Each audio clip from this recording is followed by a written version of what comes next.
ಬೆಂಗಳೂರನ್ನ ನೀರಲ್ಲಿ ಮುಳುಗಿಸಿ ಮೊದಲಿದ್ದ ಬೆಂಗಳೂರಿನ ಹೆಸರನ್ನ ಪ್ರವಾಹದಲ್ಲಿ ಅಳುಕಿಸಿ ಹಾಕಿದ ಸರ್ಕಾರ.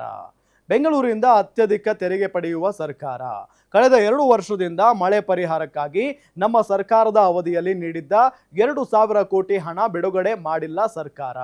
ಸಿಲಿಕಾನ್ ಸಿಟಿ, ಶ್ರೀಮಂತ ಸಿಟಿ ಬೆಂಗಳೂರನ್ನ ಬಡ ಸಿಟಿ ಮಾಡ್ತಾ ಇದ್ದಾರೆ.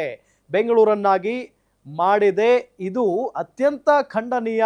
ಕೂಡಲೇ ಸರ್ಕಾರ ಎಚ್ಚೆತ್ತುಕೊಳ್ಳಬೇಕು. ಯಾರು ಮಾಡಿರೋ ಟ್ವೀಟ್ ಇದು? ಬಸವರಾಜ ಬೊಮ್ಮಾಯಿ ಅವರು ಮಾಡಿರುವಂತ ಟ್ವೀಟ್. ಮಾಜಿ ಮುಖ್ಯಮಂತ್ರಿಗಳು ಈಗ ಟ್ವೀಟ್ ಮಾಡಿದ್ದಾರೆ. ಯಾಕೆ? ವಿಪಕ್ಷದಲ್ಲಿದ್ದಾರೆ, ಮತ್ತೆ ಹಾಲಿ ಸಂಸದರು ಕೂಡ ಹೌದು. ಆದರೆ ಇವರಿದ್ದಂಥ ಸಂದರ್ಭದಲ್ಲಿ ಬೆಂಗಳೂರು ಚೆನ್ನಾಗಿತ್ತಾ? ಇಲ್ಲ. ಇವರು ಮುಖ್ಯಮಂತ್ರಿಗಳಾಗಿದ್ದಂಥ ಸಂದರ್ಭದಲ್ಲೂ ಕೂಡ ಇದೇ ಹಣೆ ಬರಹ. ಇನ್ನೂ ಅವಾಗ ಪ್ರವಾಹನೇ ಆಗೋಗ್ಬಿಟ್ಟಿತ್ತು. ಈಗ ಅವರು ಟ್ವೀಟ್ ಮಾಡಿದ್ದಾರೆ.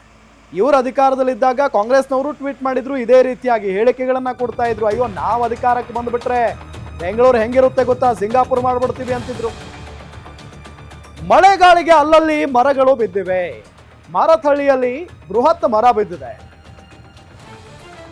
ಕಲಾಮಂದಿರದ ಬಳಿ ಮರ ಉರುಳಿ ಬಿದ್ದಿದೆ. ಅದೃಷ್ಟವಶಾತ್ ಪ್ರಾಣಾಪಾಯ ಆಗಿಲ್ಲ.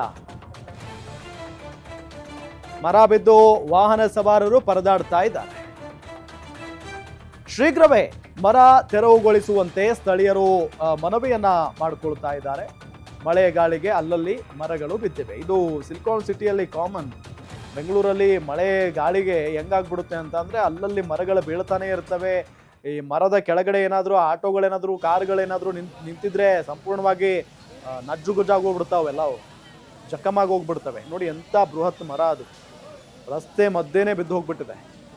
ಈ ಕಡೆಯಿಂದ ಆ ಕಡೆ ಹೋಗೋಕ್ಕಾಗಲ್ಲ, ಆ ಕಡೆಯಿಂದ ಈ ಕಡೆ ಬರೋಕ್ಕಾಗಲ್ಲ. ಇದನ್ನು ತೆರವುಗೊಳಿಸುವಂಥ ಕಾರ್ಯ ಏನಾದರೂ ನಡೀತಾ ಇದೆಯಾ? ಇಲ್ಲ. ಒಂದು ಬಸ್ ಸ್ಟ್ಯಾಂಡ್ ಬಿದ್ದಿದ್ದೀರಿ, ಆ ಬಸ್ ಸ್ಟ್ಯಾಂಡನ್ನು ತೆರವುಗೊಳಿಸುವಂಥ ಕಾರ್ಯ ಮಾಡಿಲ್ಲ ಇನ್ನು ಈ ಮರನೂ ಬಿದ್ದಿದೆ, ಮರ ತೆರವುಗೊಳಿಸುವಂಥ ಕಾರ್ಯವೂ ಕೂಡ ನಡೀತಾ ಇಲ್ಲ. ತುರ್ತಾಗಿ ಕೆಲಸ ಆಗಲ್ಲ ಬೆಂಗಳೂರಲ್ಲಿ. ಅದಕ್ಕೆ ಎಕ್ಸಾಂಪಲ್ ಇದು. ತುರ್ತಾಗಿ ಏನೂ ನಡೆಯಲ್ಲ. ಯಾಕೆ ಅಂತ ಹೇಳಿದ್ರೆ ಸರಿಯಾದಂಥ ವ್ಯವಸ್ಥೆಯನ್ನು ಈ BBMPನವರು ಮಾಡ್ಕೊಂಡಿರಲ್ಲ. ಮಳೆಗಾಲ ಶುರುವಾದರೆ ಇಂಥ ಪರಿಸ್ಥಿತಿ ಬರುತ್ತಪ್ಪ ಅಂತ ಹೇಳಿ BBMPನವ್ರಿಗೂ ಭಾಳ ಚೆನ್ನಾಗಿ ಗೊತ್ತಿದೆ. ಆದರೂ ಕೂಡ ಏನೂ ವ್ಯವಸ್ಥೆ ಮಾಡ್ಕೊಳ್ಳಲ್ಲ. ಅದು ಒಂಥರ ದುರ್ದೈವ.